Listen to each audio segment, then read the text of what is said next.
अस्सलाम वालेकुम dear students. तो एमडीकेट के अकॉर्डिंग अब जो हमारा लेक्चर होने वाला है वो प्रोटीन्स का लेक्चर होगा। हम लोग तमाम पॉइंट्स को डिस्कस करेंगे जो जो एमडीकेट के अंदर शामिल हो सकती हैं। सबसे पहले हम लोग ये डिस्कस करेंगे कि प्रोटीन प्रोटियोस से लिया हुआ है। ये सवाल हो सकता है कि कौन से वर्ड से प्रोटीन जो है ओरिजिन है। तो प्रोटियोस से ओरिजिन है और इसका मीनिंग भी हो सकता है कि प्रोटियोस का मीनिंग क्या होता है। प्रोटियोस का मीनिंग होता है फर्स्ट रैंक, पहले दर्जे वाले, क्योंकि ये वो बायोलॉजिकल मॉलिक्यूल्स होते हैं जो सबसे ज़्यादा सेल में पाए जाते हैं, सबसे ज़्यादा इनकी अहमियत होती है। डेफिनेशन क्या होगी? ये अमाइनो एसिड के पॉलीमर्स होते हैं जो कि ख़ास तरतीब के साथ में अरेंज होते हैं और फिर ख़ास काम जो है अंजाम दे रहे होते हैं। तो अगर हम बात करेंगे तो मोस्ट इम्पॉर्टेंट ऑर्गेनिक मॉलिक्यूल होते हैं सेल का, सबसे ज़्यादा ये पाए जाते हैं, सबसे ज़्यादा सेल के अंदर एक्टिविटीज़ इनकी होती है। अगर हम बात करेंगे सेल का ज़्यादा हिस्सा 18% जो है वो इन्हीं प्रोटीन्स पर कंसिस्ट कर रहा है।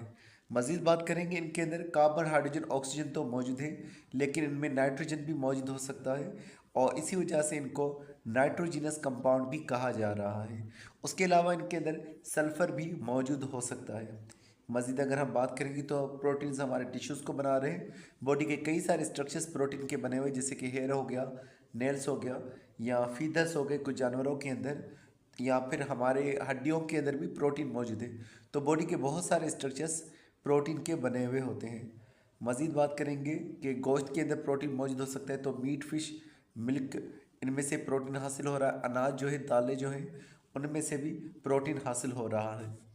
अब अमाइनो एसिड के हवाले से बात करेंगे जो कि प्रोटीन का बिल्डिंग ब्लॉक होते हैं, यानी प्रोटीन को बनाने वाले जो मॉलिक्यूल्स होते हैं वो अमाइनो एसिड होते हैं। तो अमाइनो एसिड आपस में जुड़ करके एक अमाइनो एसिड, उसके साथ दूसरा, फिर उसके साथ तीसरा, फिर उसके साथ चौथा, तो अमाइनो एसिड्स आपस में जुड़ करके प्रोटीन का बड़ा मॉलिक्यूल बनाते हैं। तो प्रोटीन बड़े मॉलिक्यूल्स हैं जबकि इनके छोटे मॉलिक्यूल्स वो अमाइनो एसिड होते हैं। अब अमाइनो एसिड जिस बॉन्ड के साथ में जुड़ते हैं है तो वो कोवलेंट बॉन्ड, लेकिन यहाँ पर वो पेप्टाइड लिंकेज या पेप्टाइड बॉन्ड जो है कहा जाएगा। इससे पहले अगर हम शुगर्स की बात करें तो वहाँ पर ग्लाइकोसाइडिक लिंकेज की बात हो रही थी, तो यहाँ पर पेप्टाइड बॉन्ड मौजूद हो सकता है। सवाल ये हो सकता है कि एक अमाइनो एसिड और दूसरे अमाइनो एसिड, इनके दरमियान में कौन सा बॉन्ड मौजूद हो सकता है? तो पेप्टाइड बॉन्ड इन्हें जोड़ने का काम करता है। अब अगर हम बात करेंगे तो अमाइनो एसिड्स की ख़ास तरतीब होती है, मतलब कि ख़ास तरह से अमाइनो एसिड अरेंज हुए होते हैं। जैसे कि अगर हम बात करते हैं इंसुलिन की तो उसमें 51 अमाइनो एसिड है, तो वो रिपीट भी हो सकते हैं कोई अमाइनो एसिड। टोटल टाइप्स 20 होती हैं, टोटल 20 किस्में हैं। एक किस्म बार बार ऐसे मिसाल के तौर पर रिपीट भी हो सकती है, तो इस तरह से उनकी तादाद ज़्यादा बढ़ जाती है हमारे पास। जैसे इंग्लिश के अंदर 26 अल्फ़ाबेट होते हैं, लेकिन इंग्लिश का एक वर्ड होता है जो कि 45 अल्फ़ाबेट का बना हुआ है। तो मतलब कि वही अल्फ़ाबेट बार बार रिपीट हो भी सकते हैं। तो इसी तरह से प्रोटीन के अंदर भी अमाइनो एसिड रिपीट हो सकते हैं। तो 20 अमाइनो एसिड वो हमारे अंदर भी मौजूद है। जो सबसे सिंपलेस्ट अगर हम कोई कहें वायरसेस को, तो उनमें भी वही 20 प्रोटीन उनके स्ट्रक्चर्स में मौजूद होते हैं। ये अमाइनो एसिड 20 ही वायरसेस के अंदर भी मौजूद है, हमारे अंदर भी मौजूद है। अब इनके बारे में थोड़ा सा मज़ीद जिक्र करें तो जैसे कि हमने कहा कि ये अमाइनो एसिड ऑर्गेनिक कंपाउंड होते हैं, और अमाइनो एसिड इसलिए कहा जाता है क्योंकि इनके अंदर एक अमाइनो ग्रुप होता है, NH2 ग्रुप। और एसिड इसलिए कहा जा रहा है क्योंकि इनके अंदर एक कार्बोक्सिलिक एसिड होता है, तो इस वजह से इन्हें अमाइनो एसिड कहा जा रहा है। अब बेस कौन सा इनमें मौजूद होगा? तो अमाइनो ग्रुप वो इनका बेस हो सकता है, और कार्बोक्सिलिक एसिड वो इनका जो है एसिड होगा, क्योंकि एसिड बेस मौजूद है तो ये आमतौर पर न्यूट्रल रहेंगे। उसके अलावा इनके अंदर एक सेंट्रल कार्बन मौजूद होगा जिसके साथ हाइड्रोजन और रेडिकल ग्रुप मौजूद होगा, और ये रेडिकल ग्रुप जो है तमाम अमाइनो एसिड्स में अलग अलग हमें देखने को मिल सकता है। अगर हम बात करेंगे तो यही बात आ रही है कि 20 अमाइनो एसिड है, सबका सेम फार्मूला है, रेडिकल ग्रुप अलग है। सवाल ये आ सकता है कि सबसे सिंपलेस्ट अमाइनो एसिड कौन सा है? तो वो है ग्लाइसिन, जिसमें सिर्फ एक हाइड्रोजन मौजूद है रेडिकल के तौर पर। एलिनाइन में आपको 3 हाइड्रोजन एक कार्बन के साथ जुड़े हुए नज़र आ रहे हैं। इसी तरह से सीराइन के अंदर भी आपको CH2OH ग्रुप जो है यहाँ पर नज़र आ रहा है।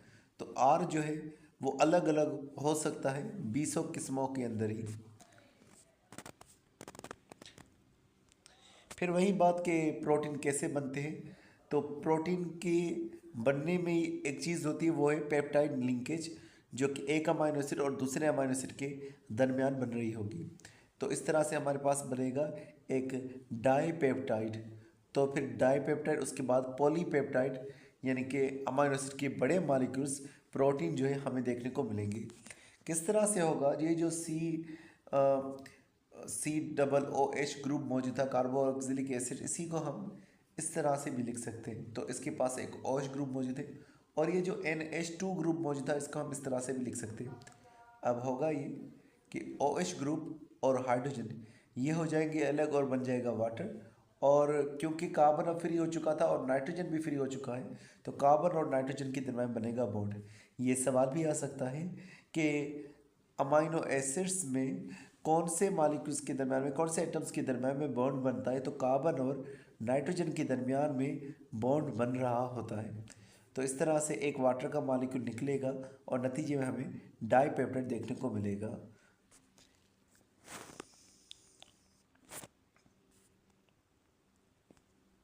यही बात लिखी हुई कि जो ग्लाइसिन और एलिनाइन जुड़े, तो ग्लाइसिन एलिनाइन जो बना वो एक डाईपेप्टाइड है।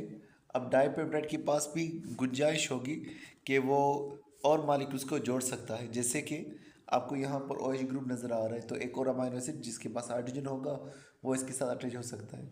एक और अमाइनो एसिड जिसके पास इसी तरफ OH ग्रुप मौजूद होगा वो इस हाइड्रोजन के साथ जुड़ सकता है। तो इस तरह से अमाइनो एसिड्स बढ़ते जाएंगे और अमाइनो एसिड की कतार जो है बड़ी होती जाएगी। इसी तरह से फिर हमें ट्राई टेट्रा पेंटा पेप्टाइड जो है देखने को मिल सकती है। फिर अगर आप बात करेंगे उनके तोड़ने के हवाले से, तो जो भी तोड़े जाते हैं तो उनमें हाइड्रोलाइसिस का प्रोसेस होता है, जो कि हम कह सकते हैं कि एक तरह से डाइजेशन का प्रोसेस है। इसमें एंजाइम्स भी मदद करते हैं, जिन्हें हाइड्रोलाइटिक एंजाइम्स हम कह रहे होते हैं। तो पेप्सिन जो है या ट्रिप्सिन है, ये हाइड्रोलाइटिक एंजाइम्स होते हैं जो प्रोटीन को तोड़ने का काम कर सकते हैं। अगर प्रोटीन का एक बड़ा मॉलिक्यूल है तो वो 10 से ज़्यादा की कतारों में टूट सकता है, और 10 से ज़्यादा अमाइनो एसिड की जो कतार होगी उसे पेप्टोन कहा जाएगा। पेप्टोन में मज़ीद हाइड्रोलाइसिस होगी और फिर अमाइनो एसिड्स जो है, कुछ कुछ अमाइनो एसिड्स जो है पेप्टाइड जो है हमें देखने को मिलेगी, और फिर वो अमाइनो एसिड की जो कुछ कुछ छोटी सी कतारें होंगी पेप्टाइड्स की, वो टूट करके फिर हमें अमाइनो एसिड्स देखने को मिलेंगे। तो एंजाइम्स इन्वॉल्व होंगी। अच्छा, अगर सीक्वेंस की बात करेंगे तो यहाँ से अगर सवाल आएगा तो आपको ये ध्यान में रखना है कि हमारे पास जो इंसुलिन है, सबसे पहले उसकी सीक्वेंस मालूम की गई थी, और एफ सेंगर ने सबसे पहले सीक्वेंस के बारे में बताया था। अब इंसुलिन के अंदर 51 अमाइनो एसिड और 2 कतारों में मौजूद होंगे। एक कतार जो है 21 अमाइनो एसिड की बनी है, एक कतार 30 अमाइनो एसिड की बनी हुई है। बीच के अंदर जो बॉन्ड मौजूद है उसे डाइसल्फाइड बॉन्ड जो है कहा जा रहा है, जो कि एक कतार और दूसरी कतार को आपस में जोड़े हुए हैं। तो इस तरह से आप इनको याद कर सकते हैं। जबकि अगर आप बात करेंगे हेमोग्लोबिन के बारे में, तो हेमोग्लोबिन में 4 कतारें होती हैं, 574 अमाइनो एसिड टोटल हैं, और वो 4 कतारें किस तरह से होगी, 2 अल्फ़ा कतारें और 2 बीटा कतारें होंगी। 2 ऊपर की तरफ मिसाल के तौर पर अल्फ़ा कतारें, इस तरह से 2 अल्फ़ा कतारें, और 2 नीचे की तरफ बीटा कतारें मौजूद होंगी। अल्फ़ा कतार की बात करेंगे तो 141 अमाइनो एसिड हर एक अल्फ़ा कतार में मौजूद होंगे, और बीटा कतार के अंदर 146 अमाइनो एसिड जो है वो मौजूद होंगे। अब यही बात लिखी हुई है कि बॉडी में 1000 से ज़्यादा, 10,000 से ज़्यादा हमारे पास प्रोटीन मौजूद होंगी, लेकिन वही अमाइनो एसिड जो है वो 20 हमारे पास मौजूद होते हैं। अब ये 20 अमाइनो एसिड कैसे जुड़ेंगे, ये सारा हमारा डीएनए, हमारा जीन जो है तरतीब दे रहा होता है, क्योंकि डीएनए में से बनेगा मैसेंजर आरएनए।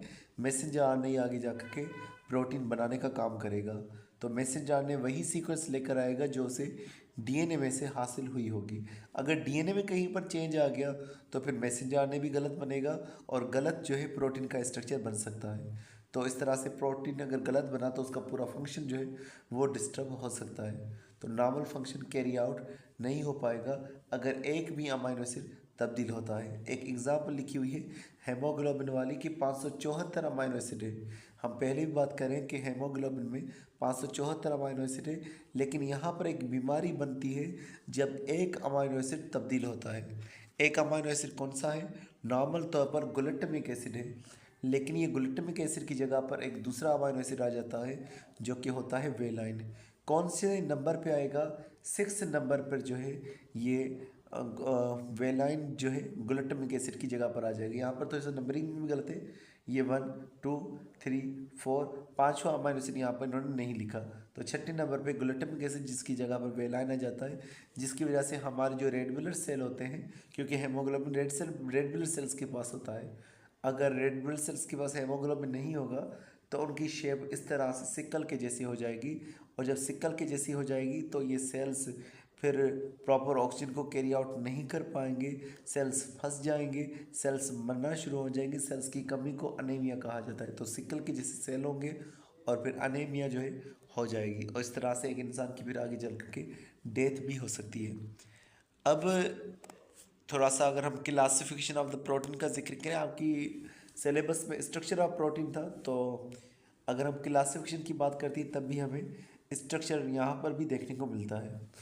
स्ट्रक्चर हमारे पास प्रोटीन का अगर हम बात करें दो तरह का हो सकता है।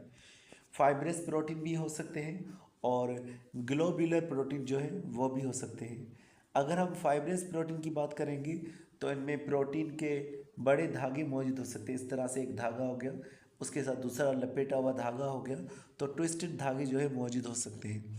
अब इनमें स्ट्रक्चर जो है सेकेंडरी प्रोटीन वाला मौजूद होगा। याद रखिएगा, जब मैसेंजर आरएनए प्रोटीन बना रहा होता है तब प्रोटीन ऐसे सीधी कतार में जुड़ते हैं।